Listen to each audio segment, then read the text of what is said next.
So guys ये किस्मत का मारा हुआ शुभमन गिल जब रन नहीं बने तो सोशल मीडिया में जो है वो ट्रोल होने लगा और जिस मैच में रन बन गए वो मैच बारिश के कारण रद्द हो गया। दरअसल ऑस्ट्रेलिया टूर पे शुभमन गिल पूरी सीरीज में जो है वो अपने स्ट्राइक रेट को लेकर जो है वो ट्रोल होता रहा कि भाई टी20 टीम में जगह ही नहीं मिलती। बट पांचवें टी20 मैच में शुभमन गिल ने महज 13 बॉल में जो है वो 29 रन बना लिए थे। स्ट्राइक रेट था 181 का। मैच जो है वो बारिश की भेंट चढ़ गया और सिर्फ 5 ओवर ही हुए।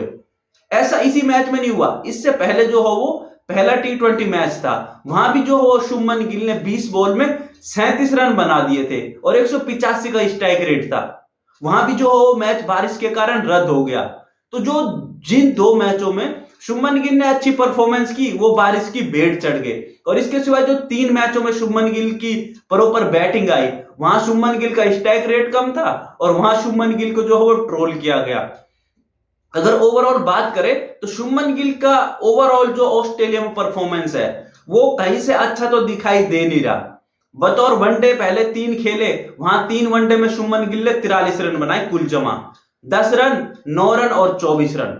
तो 43 रन वनडे में बतौर कप्तान डेब्यू किया, सीरीज भी हारा। उसके बाद टी20 तो 5 टी20 में शुभमन गिल की बैटिंग आई। शुभमन गिल ने बनाए 132 रन 5 टी20 में। गाइस अगर मैं बात करूं तो शुभमन गिल इकलौता एक ऐसा मात्र इंडियन प्लेयर है जिसने 8 ही मैच में बैटिंग की है, चाहे वो 5 टी20 और 3 वनडे, और 175 रन टोटल। तो कहीं से जस्टिफाई तो हो नहीं रहे। और वैसे भी शुभमन गिल का जो है वो टी20 में जो आना सबको जो है वो खटक भी रहा है और खटकना भी चाहिए, क्योंकि जिस स्ट्राइक रेट के साथ शुभमन गिल टी20 में बैटिंग कर रहा है, नो डाउट 5वें टी20 में उसने अच्छी खासी स्ट्राइक रेट से बैटिंग की, बट उससे पहले जो हो बहुत ज्यादा रायता ऑलरेडी बिखर चुका हुआ है। तो शुभमन गिल का स्ट्राइक रेट चारों तरफ ही बना हुआ है। 5वें टी20 मैच में अच्छी बैटिंग की, कप्तान सूर्य कुमार यादव जो है सपोर्ट करता हुआ दिखाई दिया कि भाई अच्छा स्ट्राइक रेट है ये है। अभिषेक शर्मा बोलता हुआ दिखाई दिया कि भाई शुभमन गिल ने तो मेरे को पीछे छोड़ दिया। कुछ फॉर्मर प्लेयर जो शुभमन गिल को सपोर्ट कर रहे हैं, शुभमन गिल की पीआर बनके, वो शुभमन गिल के इस स्ट्राइक रेट को जो है वो जस्टिफाई करवा रहे हैं टी20 की टीम में। बट अगर आप ओवरऑल देखोगे ना एशिया कप से और अब तक शुभमन गिल जो है 12 टी20 मैच खेल चुका है और उन 12 टी20 मैच में कोई एक मैच की स्ट्राइक रेट से आप ये कह रहे हो कि भाई जो है वो शुभमन गिल टी20 की टीम में है और उसको जस्टिफाई कर रहे हो, तो आप जो हो कहीं ना कहीं ये कह सकते हैं कि संजू सैमसन के साथ जो है वो गेमिंग चल रही है। क्योंकि भाई मेन मुद्दा क्या है, शुभमन गिल को टी20 टीम में फिट करने की जरूरत क्या है जब संजू सैमसन ऑलरेडी इतना अच्छा परफॉर्मेंस कर रहा है। तो उसके पीछे लॉजिक है कि भाई शुभमन गिल को तीनों ही फॉर्मेट का प्लेयर बनाना है और भाई बीसीसीआई तो फुल्ली सपोर्ट कर ही रही है। उसके बाद कुछ हमारे यहाँ कमेंटेटर भी ऐसे है जो टूर्नामेंट में पूरे मैच में ये बोलते रहे कि जो सामने प्लेयर है, फॉर एग्जांपल चौथे टी20 मैच में टीम इंडिया एक बार जो हो फंसी हुई बीच में, शुभमन गिल के रन नहीं बने, 39 बॉल में 36 रन चौथे टी20 मैच में, सॉरी 39 बॉल में 46 रन चौथे टी20 मैच में। शुभमन गिल को भाई कमेंटेटर नहीं बोल रहा कि शुभमन गिल को मारना चाहिए, शिवम दुबे आया है, शिवम दुबे को बोल रहे हैं कि शिवम दुबे को यहां से जो है वो शॉट मारने होंगे। तो मतलब शिवम दुबे तो शॉट मारे जो 2 बॉल खेला हुआ है, और जो शुभमन गिल 30 से ज्यादा बॉल खेल चुका है उसको आप बोल रहे हो कि वो सिंगल डबल लेके। तो एक पूरा का पूरा इकोसिस्टम है जो शुभमन गिल को तीनों ही फॉर्मेट का जो है वो तीनों फॉर्मेट प्लेयर बनाने के लिए चाह रहा है। हालांकि उससे बेटर प्लेयर है यार, यशस्वी जायसवाल उससे पहले तीनों ही फॉर्मेट डिजर्व करता था। टी20 में तो बैकअप ओपनर, टी20 वर्ल्ड कप हुआ था 24 का, उसमें बैकअप ओपनर तो यशस्वी जायसवाल था, उसका बेचारे का कहीं नाम ही नहीं आता। वो था मोहम्मद सिराज को आप जो है वो वनडे नहीं खिला रहे थे, ऑस्ट्रेलिया सीरीज में तुम उसको वनडे में ले गए हो, टी20 तुम उसको खिलाते नहीं हो। तो बहुत ऐसे प्लेयर है जो तीनों ही फॉर्मेट डिजर्व करते थे, बट वो सबसे पहले जो है वो शुभमन गिल को दिया गया। और इसके पीछे जो रीजन है वो है गौतम गंभीर का, क्योंकि गौतम गंभीर ऐसे बंदे के इर्द गिर्द टीम बनाना चाहता है जो गौतम गंभीर से क्वेश्चन ना पूछे।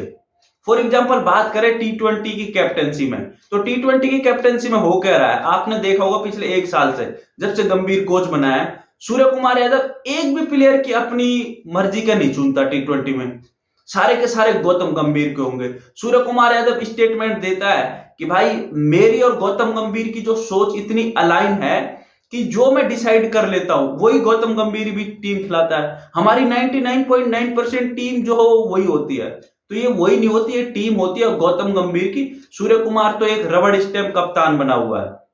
अब गौतम को ये तो समझ आ गया था कि भाई सूर्य तो जो है अगले T20 वर्ल्ड कप से जा रहा है 2-3 महीने बाद, तो उसने क्या करा, सूर्य कुमार यादव को back the door, sorry Shubman Gill को बैक द डोर लाया। शुभमन गिल को लाके जो है वो वाइस कप्तान बना दिया गया। नहीं तो भाई अक्षर पटेल वाइस कप्तान था ना, कोई मेरे को ये बोल के दिखा दे अक्षर कुमार का जो है वो घटिया परफॉर्मेंस है। भाई अक्षर पटेल ने जहां T20 वनडे मैच खेले कोई मेरे को बता दे, वनडे में भी जब टीम फेल हुई थी तब भी अक्षर पटेल ही रन बना रहा था। ऑस्ट्रेलिया सीरीज में यार जब आपके पहले 2 वनडे मैच हारे थे उनमें भी अक्षर पटेल की परफॉर्मेंस है, और अक्षर पटेल ही रन बना रहा था, वही विकेट ले रहा था। T20 में अक्षर पटेल तुम्हारे बैटिंग भी करे, एन मौके पे रन भी बनाए, उसको वाइस कैप्टेंसी छीन ली और शुभमन गिल को दे दी जो T20 का तो हिस्सा था भी नहीं। तो ये तभी से क्वेश्चन उठाए जा रहे हैं और सिर्फ कुछ ही ऐसे चुनिंदा नाम है जो अभी भी क्वेश्चन मार्क उठा रहे हैं, जैसे हर्षा भोगले जो किर्कबज वाले हैं, हर्षा भोगले है कमेंटेटर है, या जॉय भट्टाचार्य है जो किर्कबज पे, वही 2 बंदे ऐसे जो बोल रहे कि शुभमन गिल को जो है वो बहुत जल्दी तीनों ही फॉर्मेट का प्लेयर बना दिया। अदरवाइज किर्कबज ने तो एक रिपोर्ट भी वो करी है यार, जहां साफ दिख रहा है कि भाई शुभमन गिल का जो है वो नंबर 5वें पे है। शुभमन गिल से पहले अभिषेक शर्मा नंबर 1 पे, नंबर 2 पे सैमसन, तीसरे पे जायसवाल, चौथे पे ऋतुराज गायकवाड़ और 5वें पे है शुभमन गिल। बट उसके बावजूद भी जो है वो शुभमन गिल को तीनों ही फॉर्मेट का प्लेयर बना दिया गया है। और शुभमन गिल को क्या बना दिया गया, अब तो ऐसा लग रहा है कि T20 वर्ल्ड कप में वो खिलाएंगे, ये सबको पता ही है भाई। अब तो क्योंकि जब इतना कोच ही बैक कर रहा है या BCCI बैक कर रही है तो शुभमन गिल को खिलाया जाएगा, ठीक है, okay, no doubt. But what about Sanju Samson, भाई आपने उसको ओपनिंग से हटा दिया, 5वें नंबर पे दिया, और ऐसा हो भी नहीं सकता कि नंबर 1 का प्लेयर नंबर 5 पे परफॉर्मेंस करेगा, ये रेयर ऑफ रेयर होता है। संजू सैमसन ने बेचारे ने कभी 5वें नंबर पे बैटिंग की नहीं है, वो तो हमेशा से जो है वो बतौर ओपनर खेल रहा था। केरला प्रीमियर लीग में वो ओपनर खेल रहा था, ज्यादा से ज्यादा 1 डाउन, तो आपने उसको नंबर 1 से 5 पे भेजा, 5 पे उसका परफॉर्मेंस नहीं हुआ, उसको आप नंबर 3 पे लाए, वहां पे कुल जमा संजू सैमसन भाई फेल हुआ तो नहीं है, उसको फेल करवाया गया है, क्योंकि जब जिस बंदे की जगह हो ही ना तो उसको फेल ही होएगा। फॉर एग्जाम्पल के तौर पे अगर आप किसी फास्ट बॉलर को सडनली बोलो तो मैच में जाके स्पिन बॉलिंग करो तो कैसे पॉसिबल है। और ये एक फिलॉसफी दी जाती है यहाँ कि भाई सिर्फ 2 ओपनरों की जगह जो है वो कंफर्म है, उसके बाद कोई भी चेंज हो सकता है। तो ये बेवकूफों वाली बात है कि टीम चेंज हो सकती है, उस दिन भी करोगे जिस दिन पहले ही ओवर में ही 2 विकेट आउट हो जाएगी, उस दिन भी चेंज करोगे ऐसे, उस दिन तो तुम्हारा बैटिंग ऑर्डर सेम रहेगा। तो ये फिलॉसफी है, और ये फिलॉसफी किसी को एडजस्ट, यानी शुभमन गिल को T20 में एडजस्ट करने के लिए लाया गया है, तो भाई उसको संजू सैमसन को करियर खत्म करने के लिए, और ऑलमोस्ट संजू सैमसन का यहां से करियर जो है वो खत्म ही हो चुका है, क्योंकि नंबर 5 नंबर 6 का बैटर जो है वो जितेश ही है, वो प्रॉपर विकेट कीपर भी है। संजू की कहीं जगह बनती थी तो ओपनर उसके सिवाय कहीं नहीं बनती थी, आपने उसको बर्बाद कर दिया। ठीक है, चलिए देखते हैं। तो अब देखते हैं, अब यहां से T20 सीरीज खत्म हो चुकी है, बात है जो है वो टेस्ट की। तो यहां से जो है वो नो डाउट टेस्ट में तो शुभमन गिल के बराबरी अभी करना कोई आसपास में है नहीं, क्योंकि जिस तरीके से उसने इंग्लैंड में 750 से रन बनाए। बट टेस्ट का और वनडे का फॉर्मेट और T20 का तीनों में ही डिफरेंस है। 2 तो शुभमन गिल के लिए सुटेबल है, वनडे में ओपनिंग और टेस्ट में नंबर 4, और नंबर 4 भी शुभमन गिल को टेस्ट में अपनी मर्जी का ही तो मिला है। शुभमन गिल तो बतौर ओपनर खेल रहा था, फिर वो नंबर उसने राहुल द्रविड़ से मांग के 1 डाउन आया, फिर वो खुद कप्तान बना तो उसने नंबर 4 पे आ गया।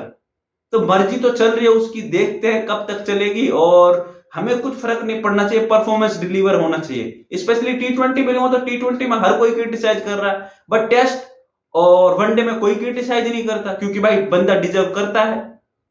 तो अगर डिजर्व करता है तो ओके, और नहीं है तो भाई फिर क्रिटिसिज्म जो है वो क्रिटिसिज्म के लिए रेडी रहना होगा, क्रिटिसिज्म झेलने के लिए। तो फिलहाल के लिए गाइस यार वीडियो को रखते हैं यहीं तक। तो गाइस यार जो भी यूट्यूब चैनल से नए जुड़े, यूट्यूब चैनल को सब्सक्राइब कर देना और वीडियो को लाइक कर देना। Thank you.